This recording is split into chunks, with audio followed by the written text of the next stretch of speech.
Okay, so let's continue on with this example. In this video, I will be applying uniform language and making final decisions about the placement of premises relative to the conclusions, and of course, making final decisions about conclusions.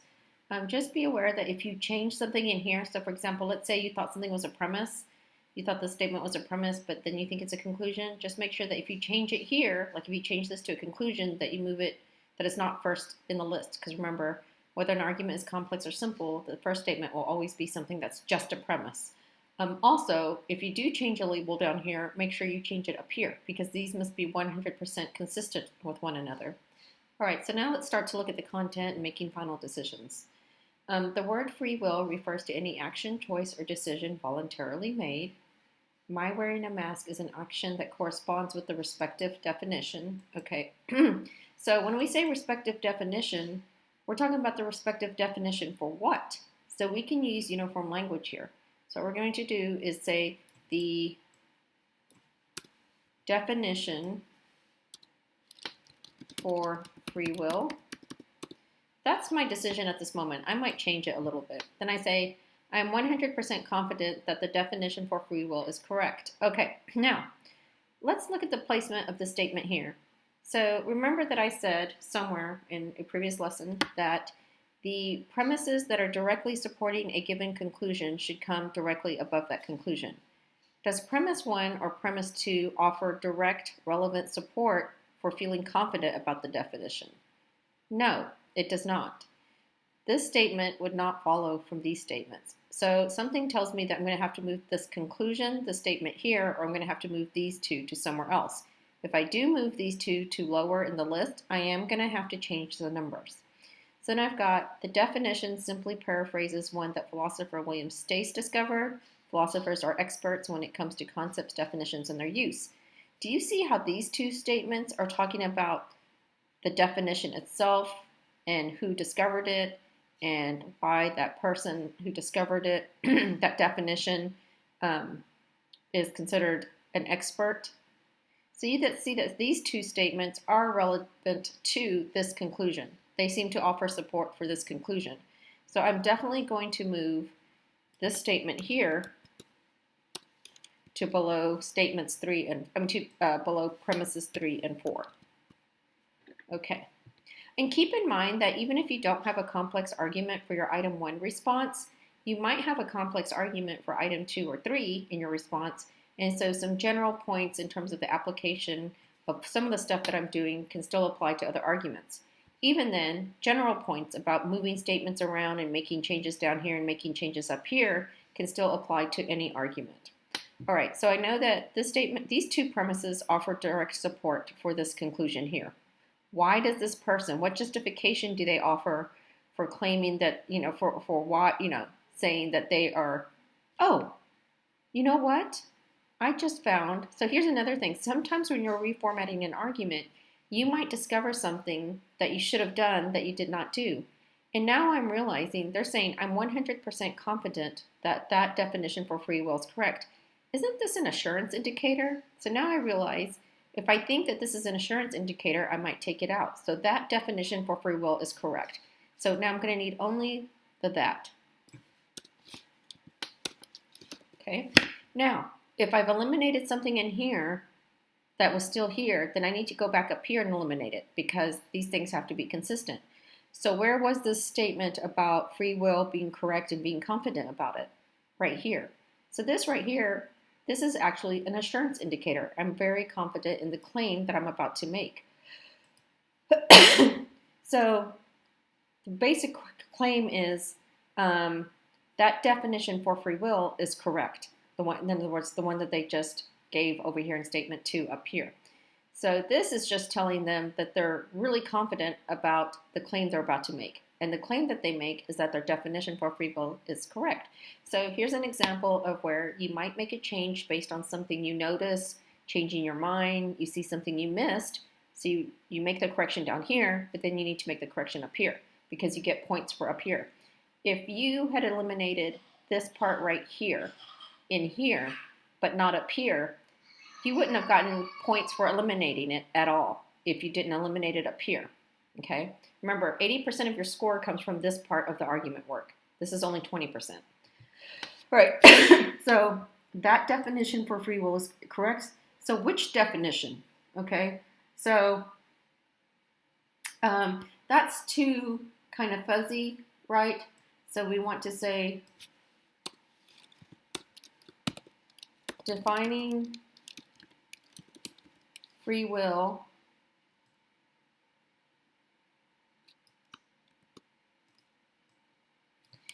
as any action, choice, or decision voluntarily made is what? Correct. So do you see where that is? It said the original part of that statement was that definition for free will is correct. So what definition? Defining free will as any action, choice, or decision voluntarily made is correct. All right. So was the main point of the argument to argue that the definition of free will is correct? No. The main point of the argument is to say that they are wearing a mask of their own free will. It's not to argue for a definition, but they end up arguing for a definition as part of their logic. It's like a step that they make before, not before, but it's a step that they have in their argument, in their reasoning, in arguing that the first claim is true or plausible. So as it turns out, this is probably the subconclusion, okay? So if this is the subconclusion down here, then we need to make the update here. So again, if you had only conclusion, but it's a subconclusion, in this argument, that would be the loss of about, because there's 7 statements, but there's 8 sentences. So that would be the loss of about 5 points, 5 or 4 points. I got to make sure I add the SC, okay? And then that would mean that this is the final conclusion. And another way to think of this is that, why would I offer definition of free will? Because my definition of free will is relevant to what? Arguing that I am doing something of my own free will. So I need to establish how I'm using the definition of free will. Therefore, I offer a definition for free will, right? And I also argue that my definition of free will is correct. So that was a step in there. Now, we still need to work on the ordering of the statements, okay? So while this subconclusion does play a role in supporting this final conclusion, we might need to still move things around. So the word free will refers to any action or choice or decision voluntarily made. My wearing a mask is an action that corresponds with the definition for free will. That definition simply paraphrases one that the philosopher William Stace simply made. Philosophers are experts when it comes to human concepts, definitions, and their use. Defining free will as any action, choice, or decision voluntarily made is correct. So it seems like, since we have this stuff about definitions, right? So here we offer a definition, and then these 3 sentences are focused on the definition itself and why the definition should be accepted as what? Correct. What I now want to do is I want to put these 3 statements together with this statement. In other words, I'm going to go ahead and move these 3 statements up. And when I do, you're going to see what a good decision that is. Okay, so now I have the word free will refers to any action, choice, or decision voluntarily made. That definition simply paraphrases 1. Okay, so now I need to change this to premise 2. Okay, so the definition, my definition of free will simply paraphrases 1 that the philosopher William Stace discovered through rational inquiry. Now, I am going to make an exception here. Remember when you were handwriting the reformatting of an argument? It can be a little bit harder to do online, so it's okay if a line goes under that. If you can, it would be cool if you could do this, though. I just spaced it over, okay? Philosophers are experts when it comes to human concepts, definitions, and their use. Defining free will as any action, choice, or decision voluntarily made is correct. So this states the definition. This tells us where the definition comes from. Then this says that the definition coming from this philosopher is a good one, right? Because it comes from an expert is basically what they're saying, right? And so the subconclusion is about the definition itself. It's correct. Now we have to change this to premise 3, subconclusion. Then what they do is, after clarifying, their definition of free will and why they think it's correct, they make a claim that has they make a claim that basically they say is an example of the definition. My wearing a mask is an action that corresponds with the definition for free will. I am wearing a mask of my own free will. So how could we use uniform language here? My wearing a mask is an action that, let's go ahead and say what the definition is. That is an action that is voluntarily made. Okay, I am wearing a mask of my own free will. So they're showing an example, me wearing my mask, fits one of the necessities or a necessity, a sufficient condition given in the definition up here, right? And we've already established that this definition is correct down here. My wearing a mask is an action that is voluntarily made. This statement does nothing to support any of these first four statements. And that's why I have it down here, because what's happening is premise 1, 2, and 3 are given in direct support of this subconclusion, and then this subconclusion is used as a premise or a conclusion. So basically, you have premise 1, 2, and 3 supporting this statement right here as a conclusion, and then, or not and then, but this statement also works in conjunction with this statement to advance yet another conclusion that one is wearing a mask of their own free will. So for item 1, keep in mind that the point was to either argue that you are or are not wearing something of your free will. This is the case if you did everything correctly, following all of my videos, regardless of having a simple or complex argument. And if you do technically have a complex argument, this would be your final conclusion. That is the first statement.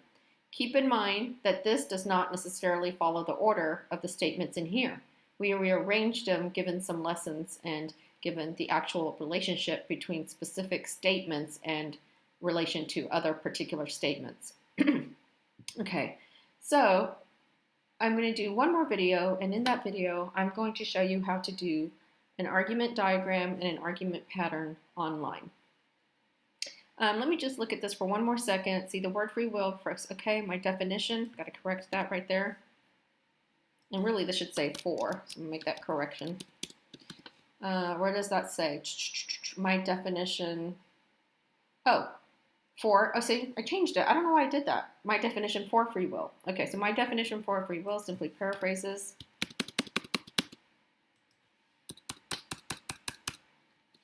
Philosophers are experts when okay, defining free will is okay. My wearing a mask is an action that is voluntarily made. Okay, all right, so good, yes.